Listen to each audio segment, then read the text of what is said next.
Eyewitness News at 4:30.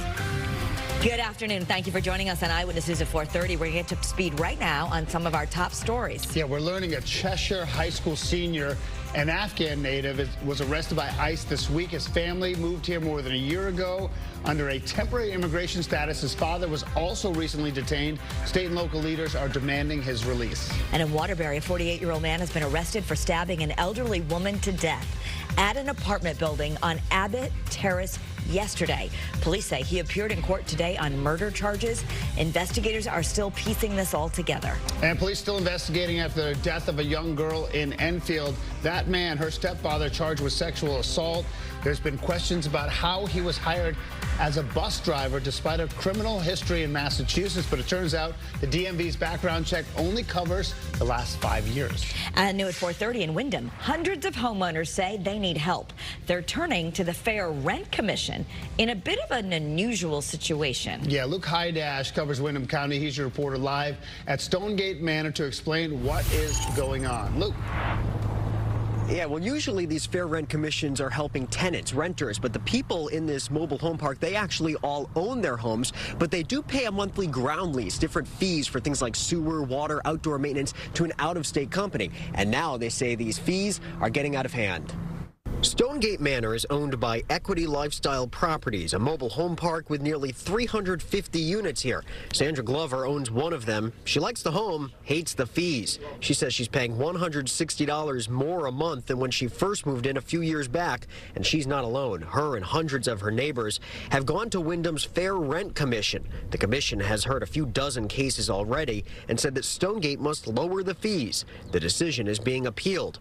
Owners say they expect an increase, just not this drastic. As my Social Security goes up yearly, the lot rent goes up even more than that. So I can't keep up with it. The old owners would go up whatever their increase was. The 2 years before, I think it went up $5 a year. We did ask Equity Lifestyle Properties for a statement for this story. We have not received one. Your reporter live in Windham, Luke Hydash, Channel 3 Eyewitness News. A man from eastern Connecticut is accused of sexually assaulting a minor at a state park. Deep Environmental Police arresting 46-year-old John Bradley of Danielson for an incident that happened at Mashamakquit Brook State Park. Details on the case remain sealed, but police say that Bradley and the victim did know each other. He's charged with first-degree sexual assault. And Sonia, police are sharing new information now about a big investigation on Garden Street. We first brought this to you as a breaking news story yesterday at 4. Now we're told investigators have seized a large amount of illegal narcotics and paraphernalia, and they've arrested 30-year-old Joseph Krigo. He's charged with operating a drug factory. Officials reminding you as people get outside this spring to leave wildlife, especially young wildlife, alone. You might see a bear cub by itself, for example. They're not abandoned. They're often left alone while their moms search for food. And white-tailed deer also leave their fawns alone to avoid attracting predators, so you want to keep your distance from them. I know they're cute, though. Yeah, young rabbits are especially vulnerable to pets and lawn equipment. Oof. If you find a nest, just leave it alone, and within 2 to 3 weeks, the young will leave on their own. And now let's take a live look through our iCam network in Mystic.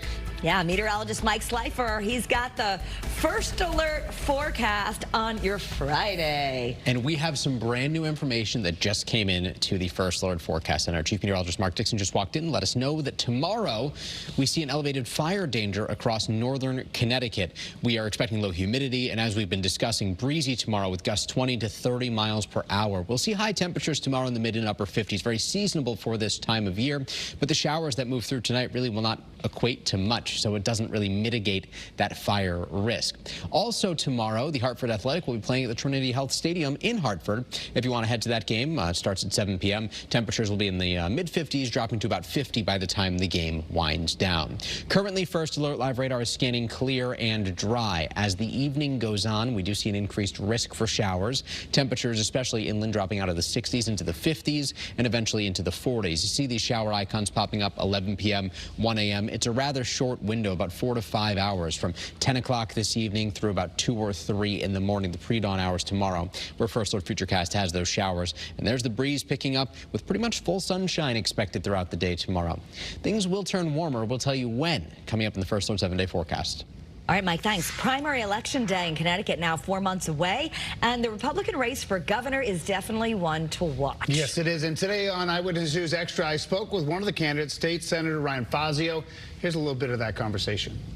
Other states have embarked on education reform, whether it was Massachusetts in the 90s under Bill Weld or Mississippi and Alabama more recently, where they've seen outcomes go through the roof, even with lesser resources than Connecticut.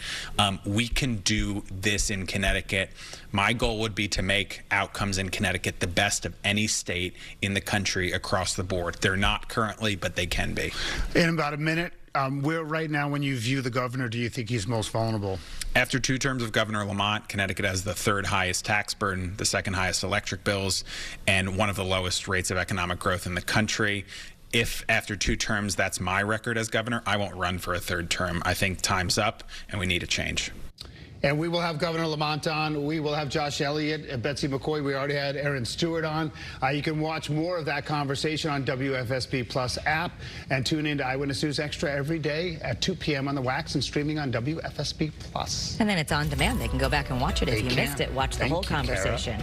And it's time now to take you town by town with 3 headlines from our partners at Patch. Yeah, we'll start you off in Milford. A new ice cream shop is opening soon at a well-known address, Toasty Scoops, taking over at the former home of Sunday House. Sunday House closed back in 2023 after 60 years in business.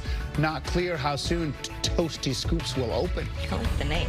In Guilford, the town's sustainable task force is gearing up to host a repair cafe pop-up event on the green. It'll happen during the town's Earth Day celebration on April 25th. And volunteers will be on hand. You can bring, maybe Dan Hurley could bring a suit. They're going to mend clothing, fix children's toys and bicycles, and repair small household appliances, all for free. I have a lot of stuff to bring. They better clean it first, because I don't think anyone wants to touch Dan Hurley's suit. In Oxford, the Spring Fair is returning for a 3rd year. The family event will feature animals, games, crafts, and local vendors. And mark your calendars. All of it's being held at the Town Hall and the Garage. That's Saturday, May 2nd from 10 to 2. Nice.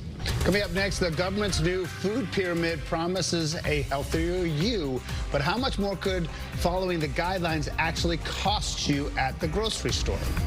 Plus, if a homeowner in your family dies without a will, certainly can make life more challenging for the loved ones you leave behind. The steps experts say you need to take now to protect your family's property.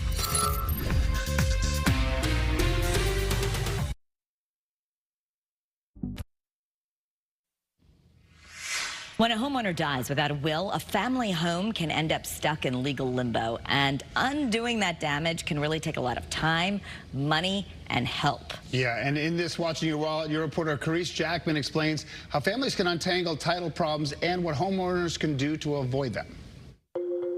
I'm the mediator, I'm the hand holder, and I am the bridge. I like to call myself the bridge between the client and the community and the attorneys that they work with. Denise Cruz is a client navigator with the Richmond Heirs Property Network, where she helps families deal with heirs property, also known as a tangled title. That happens when legal ownership of a home is unclear, often after a property owner dies without a will. For her, it's more than just a job. And Denise, this is personal for you as well. It's very personal for me. I have several family members as well as myself who have gone through heirs property issues. She says a home that had been in her family for generations was eventually sold. That was hard for me. Okay. I don't mean to get emotional, but that was hard for me to see someone in less than 2 years get rid of something that had been in the family for over 50 years. Cruz says when a title to a home is unclear, it can be harder for families to prove ownership, get loans, access some home repair help, or qualify for some disaster assistance. Not only is it hard to identify what the problem is, but it's also hard to have that access to a real estate lawyer or a probate attorney or an elder law attorney to figure out, okay, how did we get here and how do we undo it? Eyewitness is an heirs property attorney with Central Virginia Legal Aid Society. She says this can happen anywhere, but it can be especially complicated in places where property has been passed down informally through generations without estate planning.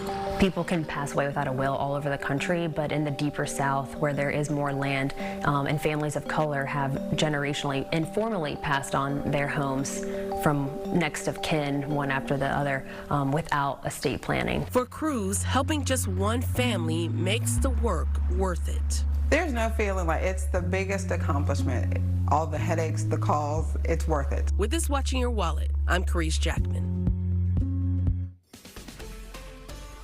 We began April on a very mild note, warm even, 77 degrees, and temperatures thereafter started to tumble a bit. Yesterday, we came in at 57, which is exactly average. Today, certainly warmer than normal, especially for the Hartford area. But this doesn't even hold a candle to where we will be by the middle of next week. That's when we expect our warming trend to peak. Temperatures well into the 80s away from Long Island Sound on Wednesday afternoon. Certainly possible mid-80s will be in play for most of the state. With an onshore wind, we're talking 70s for most of the shoreline, perhaps even a bit cooler in the southeasternmost part of our state. And it looks like next week will be mainly dry. Monday is our greatest risk for some isolated showers, and then Tuesday, Wednesday, Thursday, Friday, well, the shower risk is going to be much lower. We can't rule out an isolated shower, especially Tuesday night or Wednesday night, but it does look like things will be dry through that warm stretch next week. Bit of a different story tonight. While our ICAM view here in New Haven certainly shows that things are bright right now, 56 degrees, wind out of the southeast at 9 miles per hour. To our west, we're watching showers on the approach. Syracuse right now dealing with some of those showers, and they'll be headed in our direction. So your first alert to a chance for some showers, especially once we get past sunset. No rain icons here for the next several hours. By 9 o'clock, we're in the upper 40s and lower 50s. And then tonight, we'll see temperatures slide down into the 40s statewide. Isolated showers expected. We don't pick up much in the way of rainfall, and those will be entirely done before the sun even rises tomorrow, bringing another day of abundant sunshine to Connecticut. 59 degrees and breezy tomorrow, 58 on Sunday. Maybe some isolated showers late with a greater risk for isolated showers on Monday. But Monday, we're back into the 70s. And look at this, 82 Tuesday, 84 Wednesday, 80 on Thursday with overnight temperatures in the 50s and 60s. And even by Friday next week, we're looking at 77, a little bit brighter for the end of next week, too. 59 at the shoreline on Saturday, 53 on Sunday as temperatures climb through the 60s and eventually end in the mid and upper 70s through the middle of next week. All right. Thanks, Mike. And to your health headlines, the government's new food pyramid could cost you more when you go to the grocery store. The USDA, of course, updated its dietary guidelines earlier this year, and researchers with Numerator found following those guidelines could add more than $1,000 a year to your grocery bill. The USDA basically flipped previous recommendations, now suggesting proteins, dairy, healthy fats, and fruits and vegetables make up the largest portion of your diet. Well, we do know that some artificial sweeteners can have negative health effects, but a new study finds those negative health effects can even be passed on to the next generation. A study in Chile found that when mice were given artificial sweeteners, their descendants had elevated blood sugar, even if they had not consumed the sweeteners themselves. Researchers say the effects are subtle but can compromise your metabolic health. A lot of people are overlooking critical medical tests, slowing progress against major diseases. A UC San Francisco study found that there are many new medications to treat common diseases, but they often go unused because people aren't getting the necessary tests to diagnose those conditions. Researchers say the one part of the problem is that insurance doesn't always cover some of these important medical tests. So how many friends do you need for your well-being? Turns out psychological research says 3 to 5 close friends can help us lead longer, happier lives. On the Kara's Cure streaming show and podcast, I spoke with Dr. Laura Saunders about the 5 types of friendships. A lifelong friend, close friends, who you can call about anything, friends of convenience that we make through a hobby or those that live in your neighborhood, work friends, and friends who are in the same chapter of life as you are. Here's what she had to say. Take the opportunity in the next week, especially if you've been feeling a little bit more kind of lonely or isolated, make the connection to one person. Ask someone to go for a walk. Ask someone to meet you for coffee. take the effort. I mean, that's the beauty of texting these days, is you don't even have to actually call on the phone. You can just text someone and say, hey, you interested in going for a walk this weekend? Or can we meet for coffee? Or, you know, can we meet for a drink somewhere? Whatever it is that you like to do, make the effort. Don't just sit back and expect someone to reach out to you. Be vulnerable and make the effort. All right, and you can listen to the Kara's Cares podcast on your favorite platform, or always watch back-to-back episodes on the Wax weekdays at 11, or stream it anytime on WFSB Plus, where you find Brian's show as well. You're gonna live forever. You got a lot of friends. Guys, we're not in the market. What do you mean? You're going to book club tonight? I am going to book, but I was begrudgingly a member of it, but now I love it. All right, that's too much. Up next, the social wellness trend. It's heating up, how an age-old tradition is finding new life. And still ahead at 5, a dire warning as the conflict in Iran intensifies. Whistleblowers say military doctors are not prepared to save lives in combat because they're not getting the experience they need at home. That story's just ahead. And let's take a look at the roads here. Hopefully that Friday commute is going pretty good, and it seems to be pretty good. This is a live look through our traffic cameras. Mike Slifer will be back with another check of that all-important weekend first alert forecast.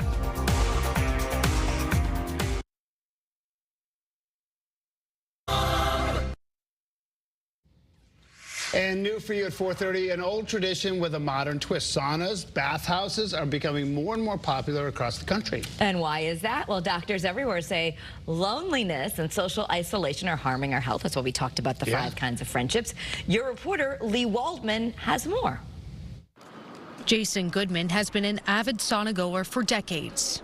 The love of sweat inspired him to start Bathhouse, a modern take on the ancient institution that features saunas, cold plunges, and hot tubs. They're pushing themselves through actually a challenging experience in a sauna. And that when you push yourself through a challenging experience with others, it tends to be bonding. So there's something about it that really brings people together and makes very fast friendships. Priya Shah visited Othership in New York City, which, similar to Bathhouse, promotes social wellness. That connection is encouraged by instructors and events like stand-up comedy, sound baths, and games. As the sweat flows, so does the conversation. We all crave connection, and I think that it was just like that shared experience that we had together. And then kind of around the room, there were groups of people that just kind of click. And at the end of the session, they ask you to share what really moved you. And it felt like a real release of emotion.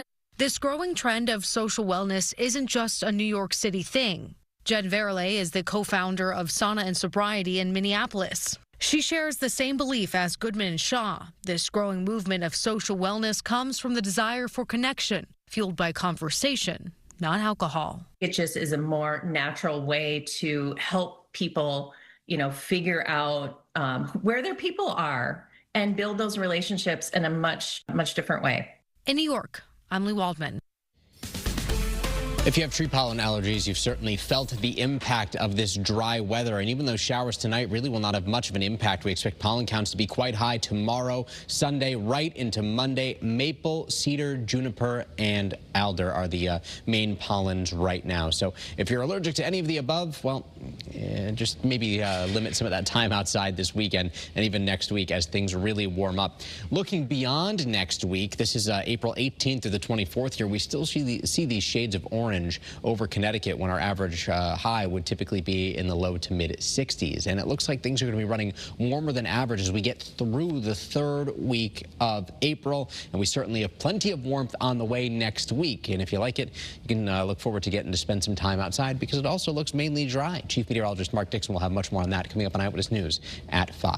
All right, thank you, Mike. Listen, some exciting soccer news if you're a fan. This Saturday, we're bringing you a live soccer doubleheader on the Wax. First up at 5 p.m., CTU United FC plays at 5 p.m. against Columbus Crew 2. Then at 7, the Hartford Athletic take on the El Paso Locomotive FC. It's actually at Trinity Stadium in Hartford. You can catch all the action live on the Wax, your home for local sports. Exciting. And next at 5 here, as the weather gets warmer, motorcyclists are hitting the road. The urgent message from officials about how you can keep the roads safe for everyone. And spring break, well, the travel's in full swing. What officials at Bradley need you to know if you're catching a flight in the next week. The countdown to splashdown, why this part of the historic mission is so dangerous for Artemis II. Plus, your updated First Alert forecast as you make plans for the weekend when you join us at 5.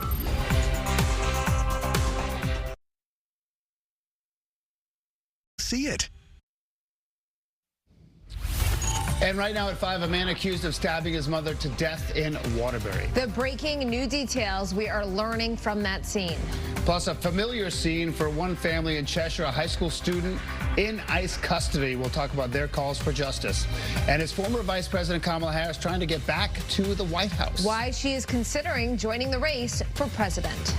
We are currently tracking a cold front on the approach to Connecticut, what it means for rain chances heading into the weekend. Also, temperatures for Saturday and Sunday, all ahead in the First Alert forecast. Now, Channel 3 Eyewitness News begins with breaking news. Yeah, we are on top of some breaking news for you here at 5 o'clock. A man behind bars charged with murdering his 80-year-old mother in Waterbury. Yeah, Pinpoint News Tracker is taking you to that scene on Abbott Terrace where everything unfolded yesterday afternoon. And that's where you find your reporter, Owen Kingsley. Owen, I know you spoke with a man who says he is the suspect's brother. What did he tell you? Well, the victim lived in these apartments here on Abbott Terrace, and as I got here this afternoon, a man did come approach me telling me that she was his mother.